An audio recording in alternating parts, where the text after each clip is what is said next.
All right, good afternoon. We're going to go ahead and get started. Thanks for being here today. My name's Stephanie Marsh. I'm the Director of Communications for the City of Akron. We have several important announcements to share with you today. But before we begin, I'd like to introduce you to the folks who are up here with me this afternoon. Obviously, we have Akron Mayor Shammas Malik. Next to him, we have Sylvia Trundle. Sylvia is a retired Akron Police Department captain. She is a certified law enforcement executive and a graduate of the FBI National Academy and the Police Executive Leadership College. And beside her is Robert DeJeanette, a business consultant and a senior pastor at St. Ashworth Church of God in Christ. Both of these individuals served on the mayor's police chief advisory group, in addition to Senator Vernon Sykes, who could not be in attendance today, Assistant to the Mayor for Labor Relations, Randy Briggs, Chief of Staff, Brittany Grimes-Zeringer, and Chief of Strategy, Nanette Pitt. We will have time for questions at the end of today's press conference, so I would just ask that you save your questions for the end. And at this time, I'd like to welcome up Mayor Shammas Malik for several announcements. Good afternoon, folks. Thank you for joining us. I'd like to start today by providing an announcement regarding the Akron Fire Department. So, Fire Chief Joe Natko is quickly approaching 33 years of public service with the Akron Fire Department next month. Many of you in the room know 33 years is the point at which you must retire within the drop pension program. Otherwise, you risk losing some of your benefits that you've accrued during your public service. So last fall, Chief Natko let us know that he would be interested in remaining in the role in a retire-rehire function. This is a common practice. This has historically been done across the state and across the nation. One thing that we became aware of was that last year there was an Ohio Supreme Court case that essentially ruled that this practice can no longer be carried out. That once an official retires, that creates a vacancy that must be posted and then filled through the traditional process. With that being said, Chief Natko will officially retire from the Akron Fire Department this month.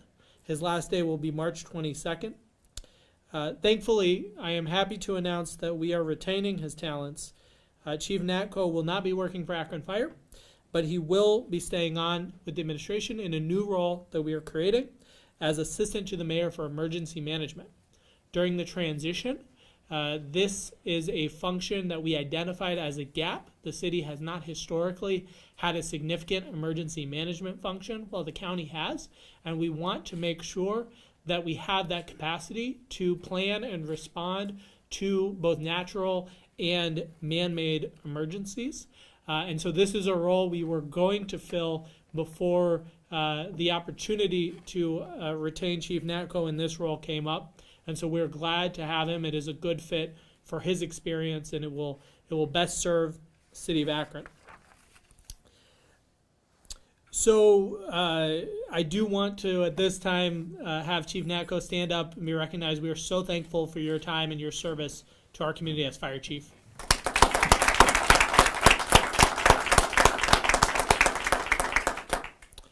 So for Akron Fire, this means we now have an opening to fill. So I am pleased to announce that Deputy Chief Stephen Kaut will serve as our acting fire chief while we conduct an internal search for the next chief of the Akron Fire Department. Deputy Chief Kaut has been serving the residents of Akron for over 31 years. He is a lifelong Akron resident. He's educated in Akron Public Schools. He received his Bachelor's of Science in Accounting from the University of Akron. And we are excited that he's agreed to fill the role of acting chief. So Chief Kaut, if you could stand up and be recognized as well.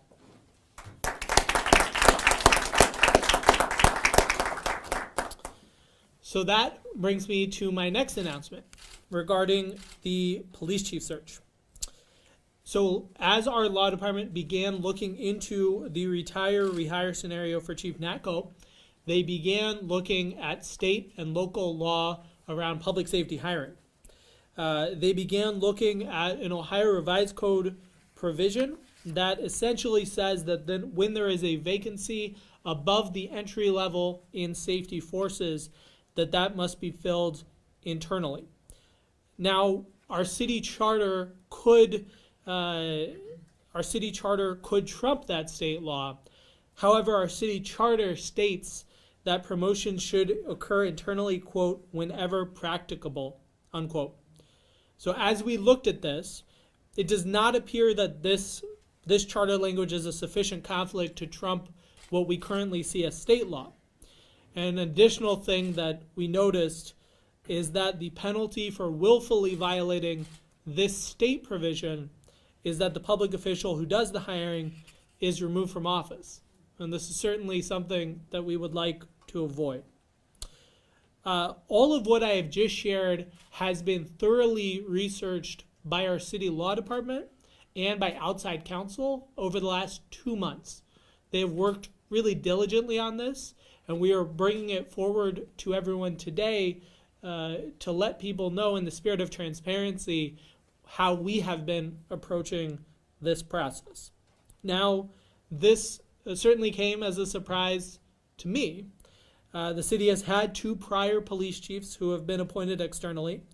And so as we began this process last fall, I believed that we would have the opportunity to do the same. However, I'm acting based on the best legal advice that I have today. I do believe that previous administrations were acting on the best understanding that they had at the time. So what does this mean for our search process? We have a couple of options. We could place the police chief search process on hold while we pursue a charter amendment on the ballot in November that could clearly define the city's authority with regard to hiring externally. That would mean keeping our acting chief in place for roughly a year. The second option is to do an internal only search, ultimately selecting a candidate from within the Akron Police Department. And while I had hoped to cast the broadest possible net in this process, I don't think it's wise or desirable to wait until November or longer to fill this role permanently. So we have decided to move forward with an internal only search, considering departments from within the Akron Police Department. Now, in line with the Ohio Revised Code sections that I mentioned before, we will be accepting applications from deputy chiefs and captains. It's our understanding that if multiple deputy chiefs apply, that we will not be able to consider captains. So we will extend the deadline for application, which actually is today. We will extend that by 2 weeks to March 18th. In addition, we will review state practice across the state, and we will plan to bring forward a charter amendment in November that does clearly address this issue for both police and fire for future hiring decisions. Now, I promised when I took on this position that I would be as transparent as possible with our community, and when challenges arose, we would face them head on. I didn't know about this exact situation, but I think this is what I was talking about. This is what we're doing here, and while this isn't ideal, I am confident that we will find outstanding candidates for both our fire chief role and our police chief role from here in our ranks. We will continue to engage our community on the direction of our public safety forces and on how we continue to build trust and transparency as city government. At this time, I'd like to bring up Sylvia Trundle and Robert DeJournette, who have been helping advise us on the police chief search so that they have an opportunity to speak. Thank you, Mayor. Thank you. Thank you for everyone attending today. And I applaud the mayor and the administration for being responsive to the information that has come to light.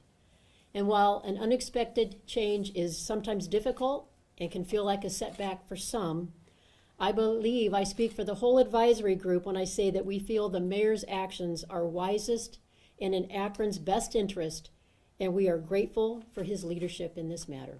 Thank you. I also feel that the new police chief appointment is very crucial and important to our community and to our future as well. And just as important is the process in which the police chief is going to be appointed. And I too, I do applaud our mayor for taking seriously his obligation in considering how to move forward in light of the new information that he has obtained and adjusting the process. So at this point, we as a committee, we do believe that the roadmap that the mayor has put forward today is the best one for Akron and for the police chief search.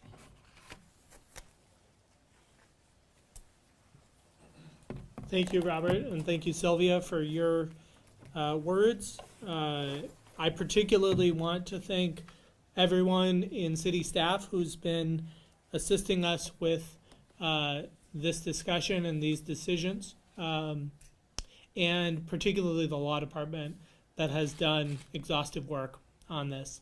At this time, I'd be happy to take any questions that you have. Do you still intend on having a number of town halls where citizens can meet the finalists for the police chief position? Yes. Okay. Yes, we'll have at least 2. And does that timeline look the same as it did before, even though you're extending the application deadline?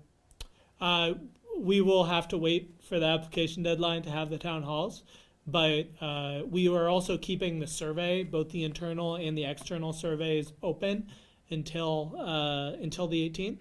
And we have, I can give an update on that. We have 1,514 community surveys, and we have 170 department surveys. So we are continuing to get the survey. We are continuing with every aspect of the process except the external candidates. My goal was to cast the widest net possible. I'm going to cast the widest net that I am legally allowed to cast possible. Doug? The city hired consultants to do a national search for the new chief. Yep. Is that contract ended? Do you still have to pay on that contract? Do you get a refund? No, so that contract's not ended. We have made the firm aware as we have gone through this analysis. The firm's benefit to us extends on more than just recruitment of external candidates.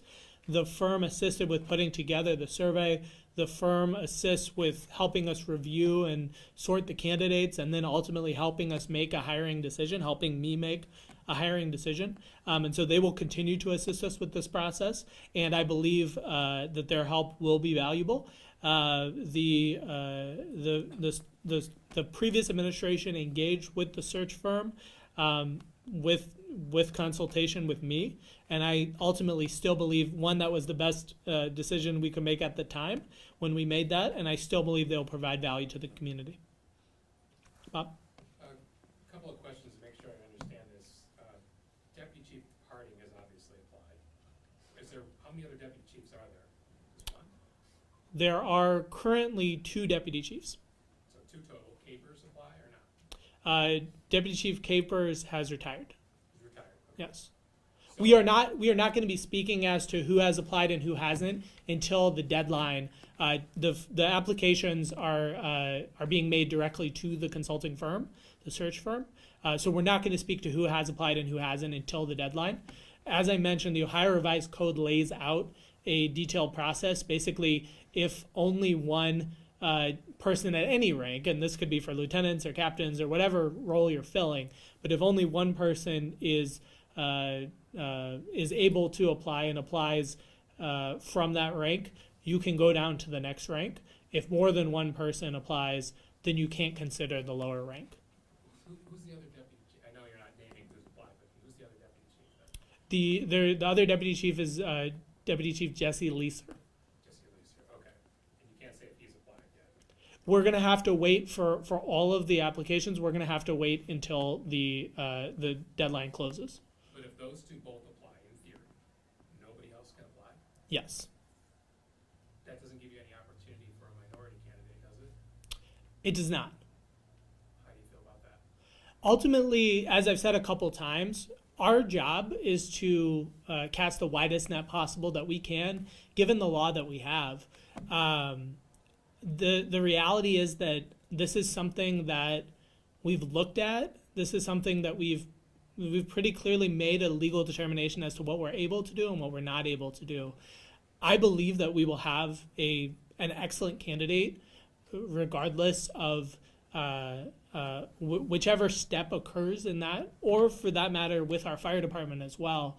We endeavor with every single role in our safety forces and across the entire city to have diverse representation, and we will continue to do that.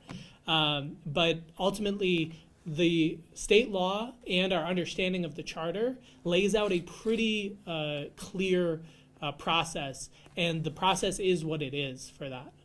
If Leaser doesn't apply, does that open up for any number of captains? It opens it up for all captains, and we are going to accept applications from all captains and deputy chiefs, and we will see who applies. And I guess that's why you're talking about getting a charter amendment. That doesn't seem like you're really getting a large pool to choose from. Not that those aren't great candidates, but I'm just saying, is that why you think there needs to be something on the ballot? As I said before, I think that, and I answered this question at the town hall, I think back in January, I want to cast the widest net possible. That doesn't mean we didn't exclude internal candidates to start, right? We just wanted to cast the widest net possible. I still believe that is the best practice for the city generally, and there are other communities across the state that do that. They have very explicit language within their city charter. So that is something we're going to review what other cities do. We've already started looking at that, and we will plan to bring something in November. And that, again, will apply for the future, but I'm not going to let that hamstring us for right now. Thank you, Mayor. I know you can't say who, but can you tell us how many people have applied? I don't have the data for who has applied as of today. Again, the search firm has been taking those applications, and we've checked in with them occasionally, I think weekly. But ultimately, we are going to wait till the deadline before we share the numbers and those kinds of things. I believe there have been internal and external candidates that have applied.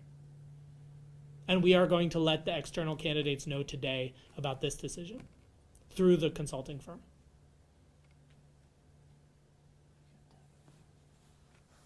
I don't know if this information, or this is a question for Stephanie later, but what are the specific statutes, and like what are the statutes in the ORC and the charter, like so I can look them up later? We can get you those. Okay. Yep. So with this change, are you weeks away or months away from, you think, making a decision on the chief? That's a good question. We're 2 weeks away from the deadline for folks to apply, but I hope that we can make a decision in relatively short order. We'll have to schedule out the town halls. We'll have to schedule out when we get the feedback back on the surveys and then processing that. So ultimately, I hope that we can make a decision within the next 2 months or so. But yeah, we're not, many months away. We are going to make this decision in fairly short order.